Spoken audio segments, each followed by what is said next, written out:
were you heavily influenced by cars? Were cars very important in your life, especially your first car, or was it more just a vehicle to get you from point A to point B?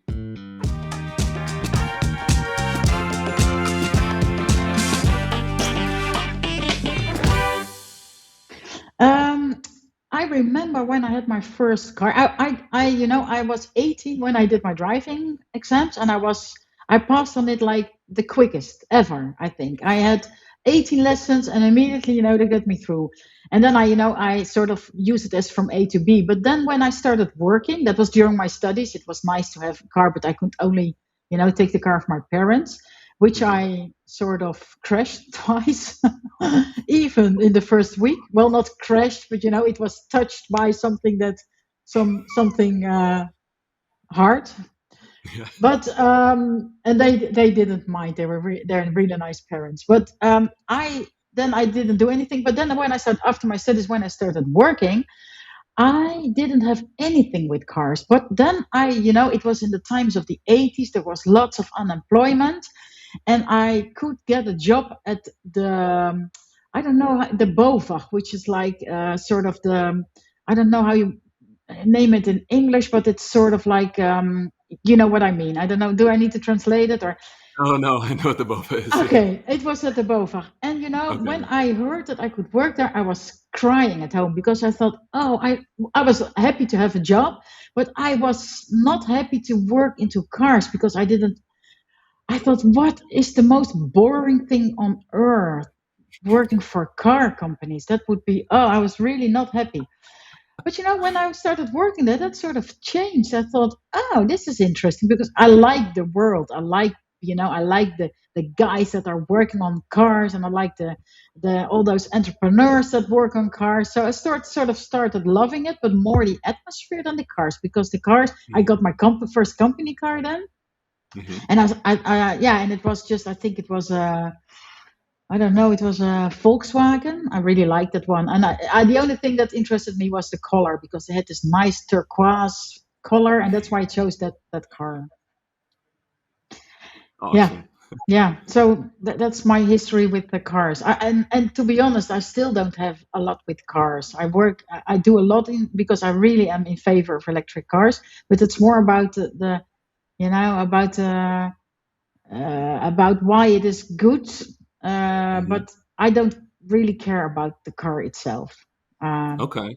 yeah, So you didn't really have an attachment to things like, like how fast it was going or anything like that. You were more no, interested, like you said, in the people behind the tech or the vehicle itself.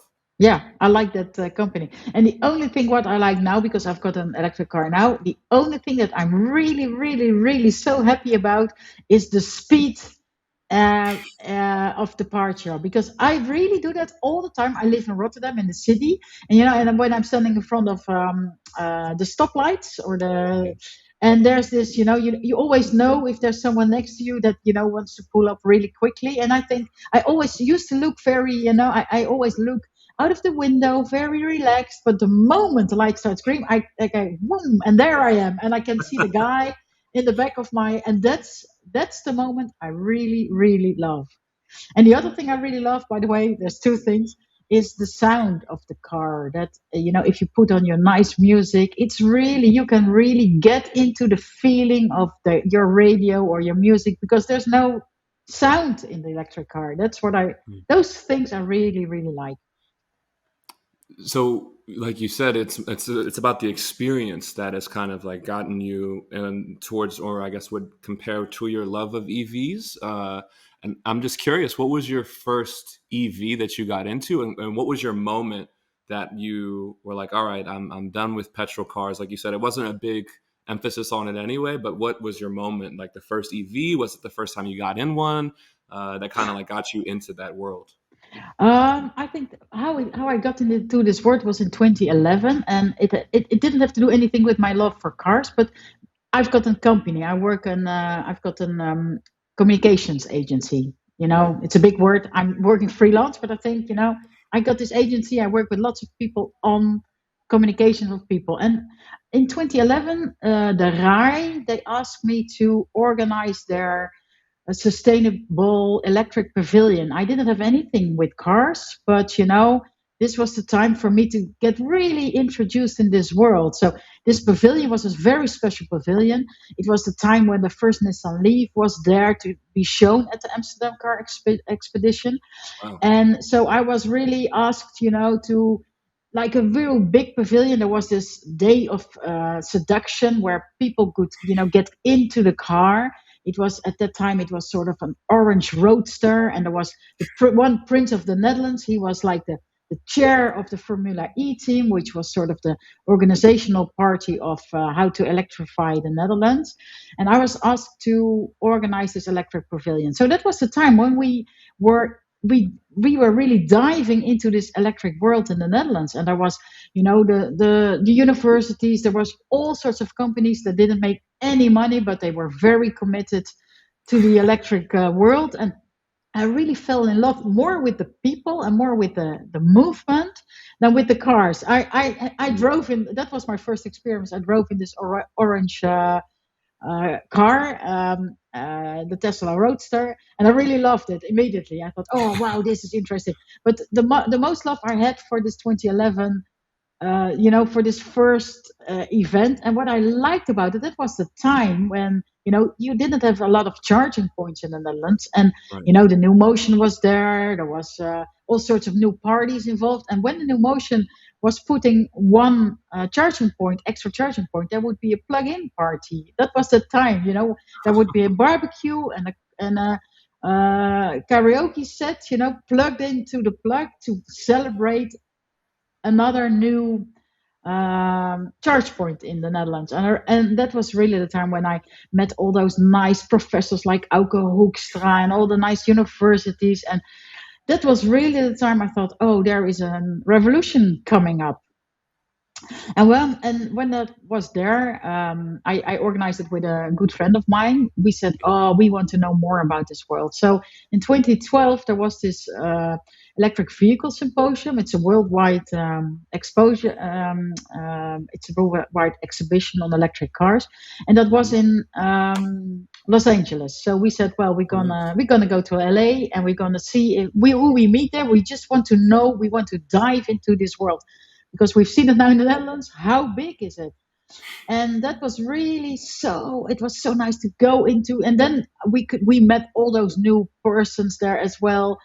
And then I also met Peter van der Venter, who is one of the initiators in the of the Netherlands in California, and he had this partner in business project together with the Dutch government. And then we spoke and we said, what a wonderful world. And then we said, how, and it was the time when Tesla was not even in the Netherlands at that moment. They were choosing their European headquarters at the time. So it was really in the beginning.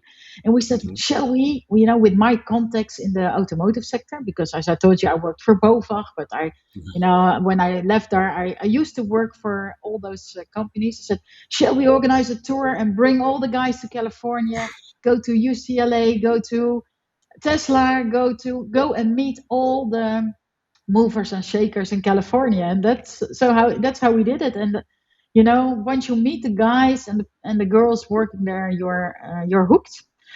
And then yeah, that's sort of how it went. And shall I should just go and continue the story? Because then in 2013 there was, we were really oh, sorry. No worries, no worries. And then in 2013 I bought my first plug-in car, Mhm. because I was also a bit, I should have bought a real electric car then, but I just didn't dare to do it at that time because I thought, at the time it was sort of different, with charging points, and I drove like 40,000 kilometers a year, so that was sort of Oh, a real amount. yeah. And yeah, so I really, I was really into this world. And then after the first visit to the California, we had this group from California coming into the Netherlands again. So from that moment on, we have been organizing trips um, forth and here. Up until now, we're going to go to California. I'm going to go to California in 1 week with a new electric model of the Technical University of Eindhoven, a new bunch. of students going there with a new car. And one of the Nice. things that is new there is that it absorbs CO2. And Oh, the wonderful. student team is in sort of in the family of Stella, the Stella that also, developed into Lightyear. And Lightyear is, of course, one of the products that we are very proud of. So yeah, and I you get more curious. So those EVSs that were in Japan and in Korea. So I thought, oh, I'm gonna see what is happening in the eastern part of the world on this field. Hmm. And we also ended up in Norway in 2015, and that Hmm. was interesting because in 2015 we met the Norwegian Electric Vehicle Drivers Association. They hosted us for an event, and we were there with a couple of Dutch persons, and we said to each other, well, we should have an electric vehicle drivers association in the Netherlands as well, because that helps. Because there's so many questions once you have, because you've got, there's so many questions like, yeah, I'm just talking. I don't know how, No, I you mean, don't but even ask there's questions. everything. Yeah. No, I mean, like you said, there's so many questions. When I first started here, I've driven an EV once or twice, but I wasn't very knowledgeable about even just simpler things like how to charge. Do I just press the little thing like I do with my petrol car and then the tank opens, or do I have to go press a button in there? Where to charge? Things like that. And it seemed like the community of people were pretty open to just helping you out, and that's kind of leading into my next question about once you got into the EV world and once you were I guess fully in, or even just like you said, you got that plug in, you were kind of iffy. What was other people's reaction to that? Were they curious? Were they kind of like, oh, that's not going to last? It's just it's like the metaverse now. Like it's just they're going to say it's the future, but it's going to go away. What were people's I guess first reaction to you having an EV or just your plug-in at the time? I think there's always there's two sides. I think there's always people that are interested. They want to know what is it about electric driving? Why should you do it? And there's always people that have opinions. They say, well, it's battery electric, and I'm gonna wait for hydrogen. Those are the people that always wait for everything. So there's people, and we do with our electric drivers organization. We also sort of do surveys on how people perceive electric drivers. And it's like mixed. Some people are always, because always when you go to a birthday party, you have to answer all those difficult questions. And most of the time it's like 50%, 50 like people are curious, mostly curious, or they have opinions about it. And it's not opinions about, well, I don't know how it is about charging, but it is also, you get also questions about what, but it's not clean, your energy, huh? You think you are so clean, but it's not clean in the Netherlands. So you also are criticized for your choices, which I think is stupid, because I cannot change the whole world. I don't pretend to change the whole world, but I just want to make, because what I really think, if people drive electric cars, you have to sort of, it is like a change, because you need to think about, where do I charge? That's something, and in the Netherlands it's quite easy, but when I came in France and Italy this year, even with my Tesla, I've got a Tesla now, Hmm. it's always, if you want to, it's always like, okay, where do I charge? And in the mountains, how does it work? So it is like a change, but Yeah. every, and I think that's, and one of the questions you also want to have is, it's, if you drive electric, you want to have it clean. And that, so the remarks that people make are true. By the way, I'm going to close my door because there's children shouting in my two Okay. minutes. No, go for it. Go for it. No, so there's two sort of questions that you get. Like, there's curiosity and there's criticism, I think, and Yeah. people put their, and yeah, so that's in the beginning. I think people were more curious, and a plug-in is not really electric, to be honest. Plug-in, you can Exactly. still behave, because if I drove as much electric as I could, I was really into that. But sometimes, you knew if there was really a problem, I can also go to the gasoline and then, make it full. So that is always the option. Did you ever have a moment, when people were criticizing or commenting that you were like, oh, maybe their comments kind of seeped into your head, and you were like, oh, maybe I should switch, or were you kind of set in your ways to change the, I guess, the stereotypes of EVs and kind of convince people?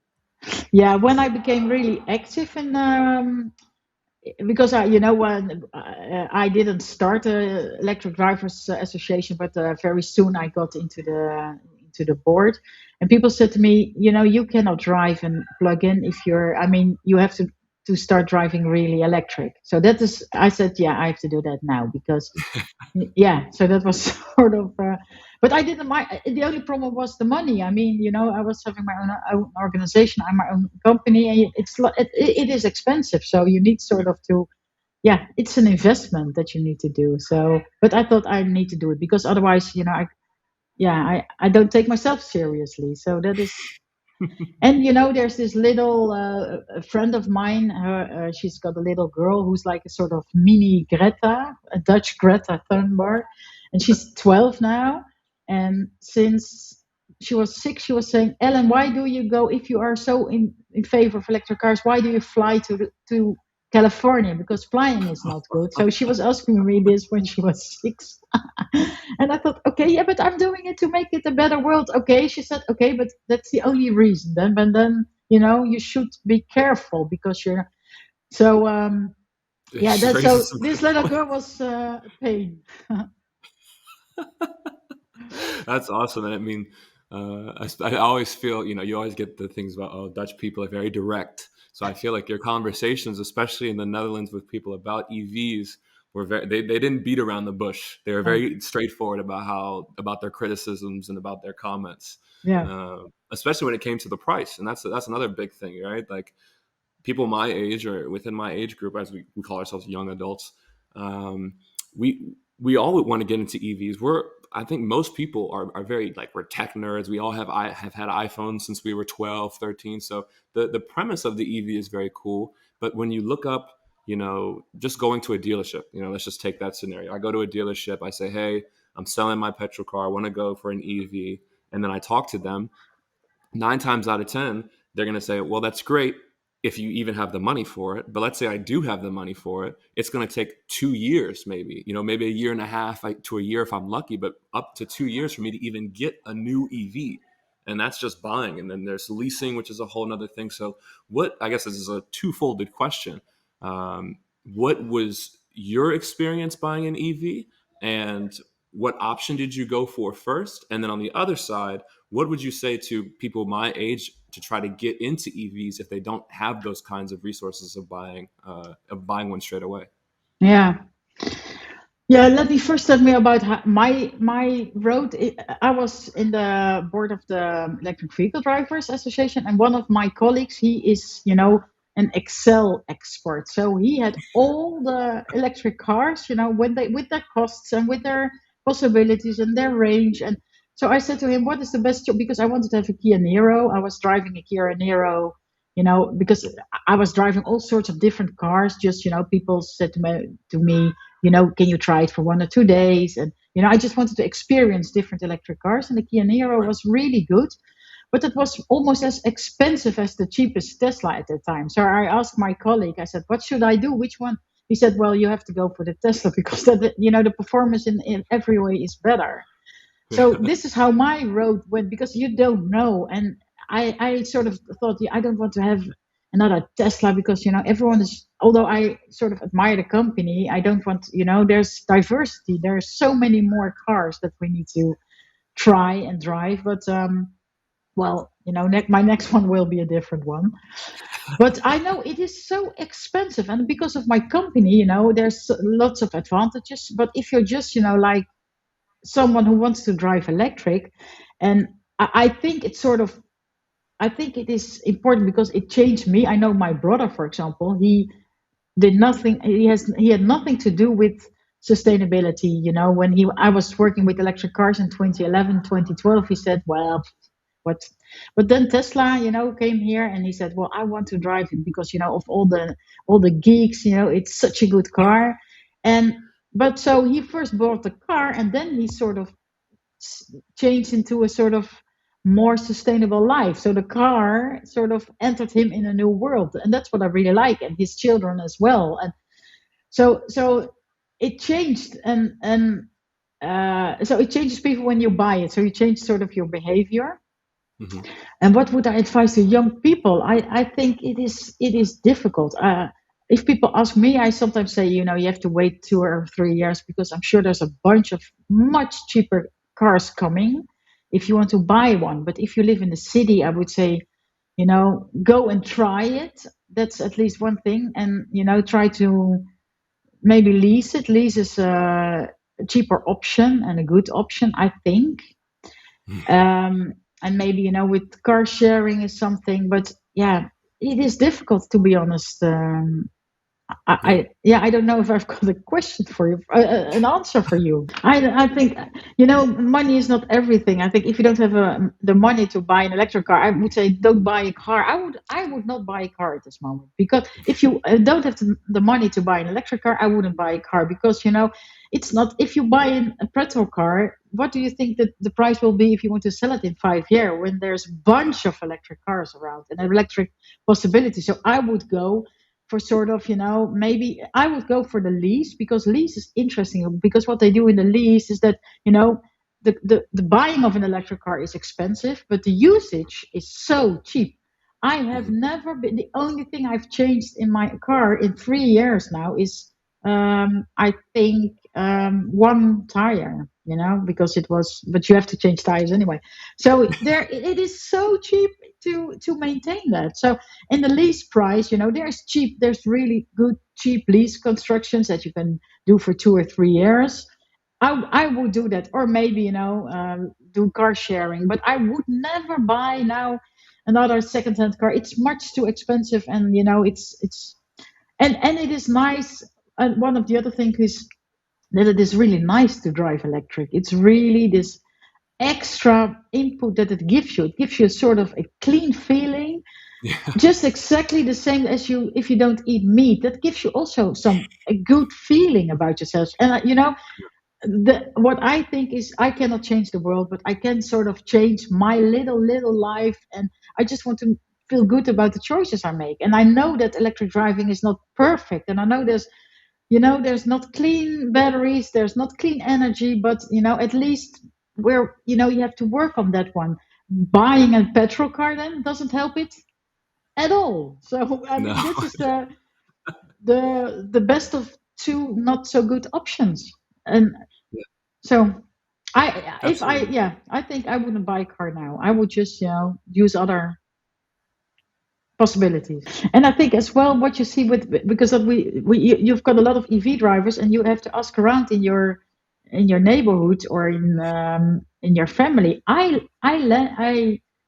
People can just use my car. If I don't use it, go ahead, because I want you to have that electric feeling. So my neighbors, for example, they don't have a car, and sometimes, as I say, you can plan it. If you want to have a weekend, please go and use it, because that's, I think, what you also can do. There's so many people that feel an ambassador. If they're electric drivers, they feel an ambassador, and just ask them, can I take your car for a day, and I think they will even surprise you. And about influencing young people, what I also like is, when I had my first Tesla, I was sort of proud, because you've got all those fancy. And I was driving to one of my friends, and she had a children's party with all the kids from 8 to 12. And in the Tesla, you've got this cushion, and all the kids, I think they were 25, just, I want to drive in the car. I want to. So I was driving before I went to the. I first had to drive 6 or 7 rounds with all sorts of yelling children in my background. Oh, look at. And they know it. They know it, and that's where the revolution starts. They know that when they're 18, they're not gonna buy a normal car. It's so I think it sort of helps people to realize, this is what we're going through, and yeah, Yeah, yeah, I think it's like you said, it's that we're in the middle of that kind of transformation phase, yeah. and getting, like you said, people younger than even the young adults, for that matter, interested in it. They won't even consider going petrol, because at that point they've already been influenced so much. Yeah. What was your first charging experience like? Oh, Was it that was was. That was sort of the same job. I could rent a or not rent because I could use a I think it was a Kia Niro because I don't know which one it was, but they said, well, you use it, and I said, okay, I can use it for 5 days, and it was on that day I just bought my new house and I had signed the contract, and then I could go into the electric car and to a meeting, a business meeting in the eastern part of the country, so I had to charge, and my colleague was with me, and we were in this car, and she said, we have to be at the appointment at 2. Do you think we can make it? I think, yeah, yeah, we can make it because we can charge there, and then after 10 minutes we go on, and then we will be on time. She says, but it is important that we are on time. I said, yeah, yeah, yeah, of course. So, after a while, I went to this charging pot, and I didn't know what to do because I thought, oh my God, this is not easy at all because I need to have this this app, and I haven't downloaded. I didn't bring my credit card with me.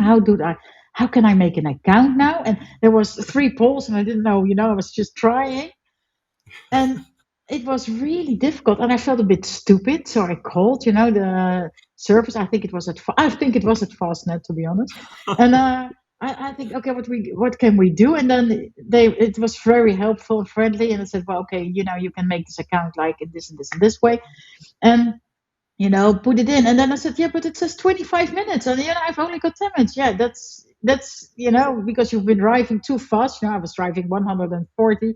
And so it was in always, we were 3/4 of an hour late. And and that was horrible because there were 20 people waiting for us. I felt so horrible. My first charging experience, out at Fastnet, because I had my charging experience at home with my plugin. But this at Fastnet, that was really, yeah. You have to sort of take it into account, and Yeah. and now it is so different now because, for example, I've been driving to Italy with my Tesla, and people in my car, they know, we drive 1.5 hours, 2 hours at the most, and I've got tonight we're gonna have a coffee, and then we're gonna have a little lunch, and then we're gonna have a little walk, and then afterwards, after 2 hours, we're gonna have we are at the Leclerc in France, so we can do some shopping before. So it's now you're sort of so used to your life in split it into little charging uh, uh, pauses, which is really, really nice. So even one of my friends, he said, normally when I would go to a business meeting, I would say, okay, I have to be there in 1 hour, so I'm leaving 1 hour in before. But now if I still have to charge, I think I leave at least earlier, 1 hour and a half, and so I will be there on time, relaxed, even have some 10 minutes to prepare the meeting, and then go inside. So you sort of get a completely different idea of traveling, which I really, really like. Yeah, I keep hearing that as well. It's like people get to have these cool moments where you finally have, as opposed to just trying to you shove the pump of petrol into your car and hold it. All right, let's go. We have 2 minutes. Go get your snacks, run and grab some water, pee real quick, and come back. Yeah, It's this like this moment of relaxation that is almost like it almost it's that whole it's not about it's the Zen. destination, I think the it's journey. Zen. Yeah, Yeah, it gives you sort of more, and I'm not exaggerating. It is a Zen moment that you think in your car, okay, and plug it. You don't smell it, at a gasoline store. I think, oh, it's horrible. Sometimes I go there. I really like that. I park my car at one of the booths, and then I just go out and buy a cup of coffee, because that's one thing you miss at the fast charging stations on the road. You miss good coffee, and you miss somewhere you can eat a sandwich or whatever. I hope that will change in the future, but that's the only reason, because normally I would also always hate going to the gasoline shop, because especially at night, I just don't like it there. I think, when you're there at night at 12, and I just don't feel comfortable, it's and always a bit shady too. bit Yeah. shady, and then I'm also always so, and I'm so glad that I never have to go there again, only when I really want to buy coffee or something. Yeah, it was funny because when we were talking about this, I was told that people actually like the smell of petrol. Like people like enjoy going to the gas. Like, oh, it's like that new shoe smell for people. And I was always just I like, don't. that's so So gross. no, I think it's, and I always, it's always in the back of your mind. I always didn't like the idea that I had to go to the gasoline store before I would go, because I always said, oh, there's I didn't like the sight of, this thing on your dashboard that you say, oh, I have to go to the gasoline store again. And I never have it now, because I just plug in, and when I'm leaving in the morning it's full. So I just don't, it's not. And if I have to stop on the way, I really like it, because I can sort of choose my own fastnet or supercharger, and think, okay, I like that from the Valk. Yeah, I'm gonna stop there, and then gonna have a good cup of coffee, and do some work. And after 25 minutes, I'm moving on. I really like that moment. Instead of a horrible moment, with all those smelly, and it's raining all the time, and then you have to brush in and eat horrible foods, you sort of got this yoga zen moment instead, which I really like. Yeah, and I hear that the community as well at charging stations are a bit more wholesome too. And based on your experience, thankfully, Fastnet's customer support was pretty cool.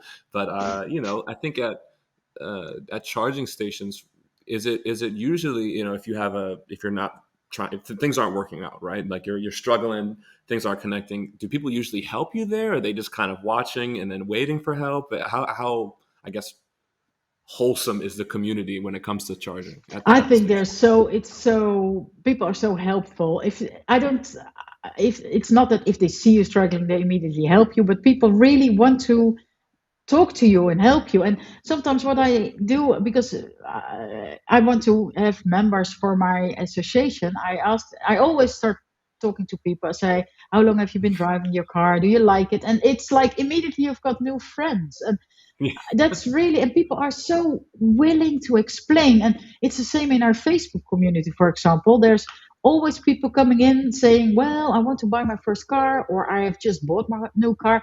And there's always people, always immediately 30, 40 reactions of people not tired, saying, welcome to the community. Well, if you've got they've answered that question like 200 times already, but they keep on answering, because it is like a small community. And I know I was in Oslo 2 months ago for the EVS in Oslo, and they have those charging point talks. They what they do is, in all sorts of communities in Norway, they go to the charging points, and they out of the association, and they go there just having conversations and asking people, can I help out with questions? And there's always people that, I've got questions, because um, yeah, so I think it's a very friendly community. And what I also like is people give each other tips, and Yeah. it's like, it's not only talking about the charge point itself, but you always start talking about the solar panels, and how do you charge at home, and do you know how that works, and what do you think is the best navigation app. So it's sort of, yeah, it is like motor drivers communities. And I was in France this year. Even I was really laughing, because when I was driving a Tesla, I was driving on the way. There was this other Tesla coming over, and we were waving to each other, just like motor drivers always used to do. So it's you're part of the family. That is really true.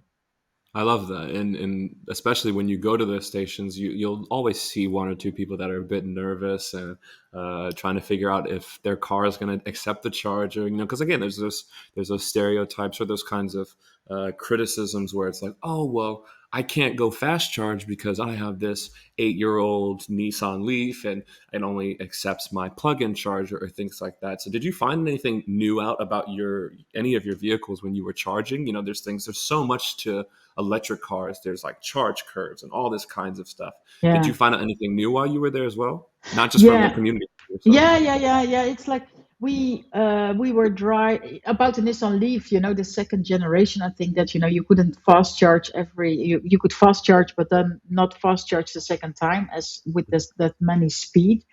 So you sort of learn everything, and you learn things about what I never knew is the difference between kilowatts and kilowatt hours. That's what I Yeah. learned. I still don't know it yet, but I always used to say stupid remarks like, they say, no, it's kilowatts. If you mean that, it's kilowatts. And if you mean that, it's kilowatt hours. Okay. So now I feel sort of like, um, um, sort of a more technician. Like people say, well, you need three phase or one phase. And now I sort of know what that is, being someone who's not technical at all.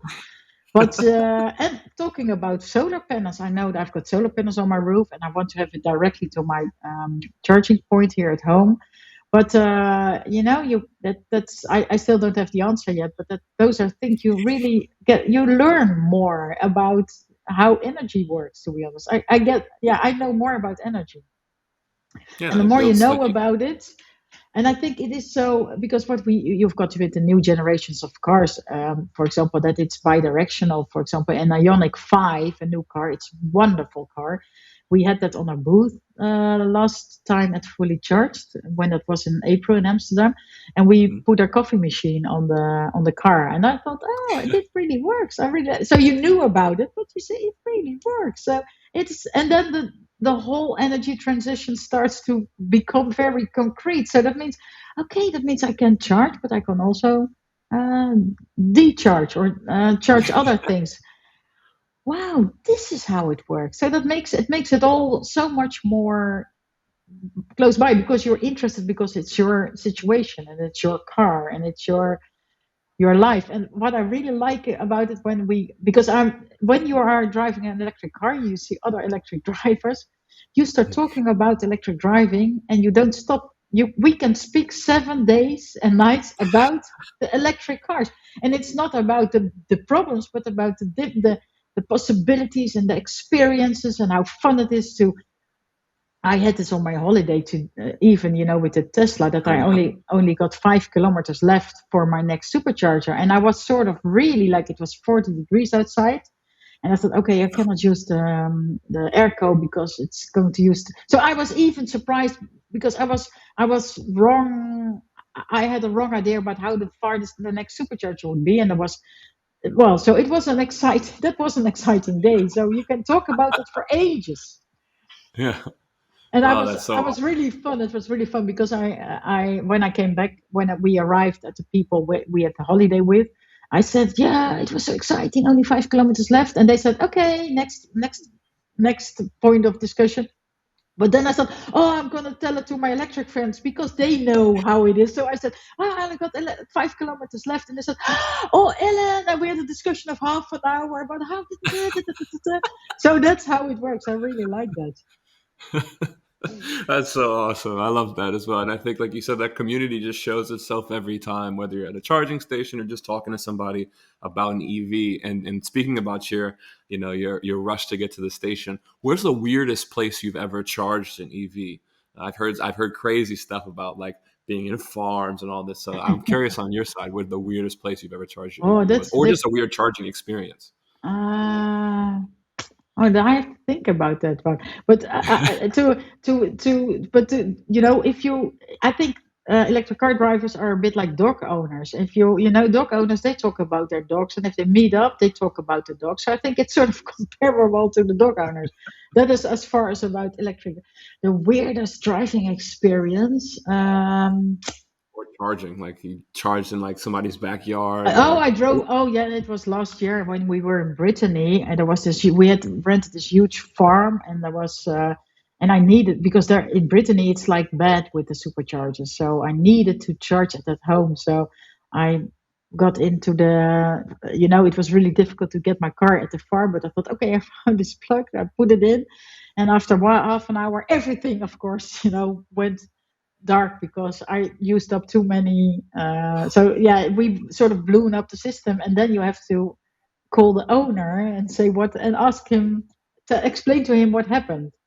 So I didn't dare to say it. So I said, well, could you come because all the plugs. And then when he came, he saw my electric car and he said, okay, that that might be the problem. So yeah, that's but sometimes you have to do that.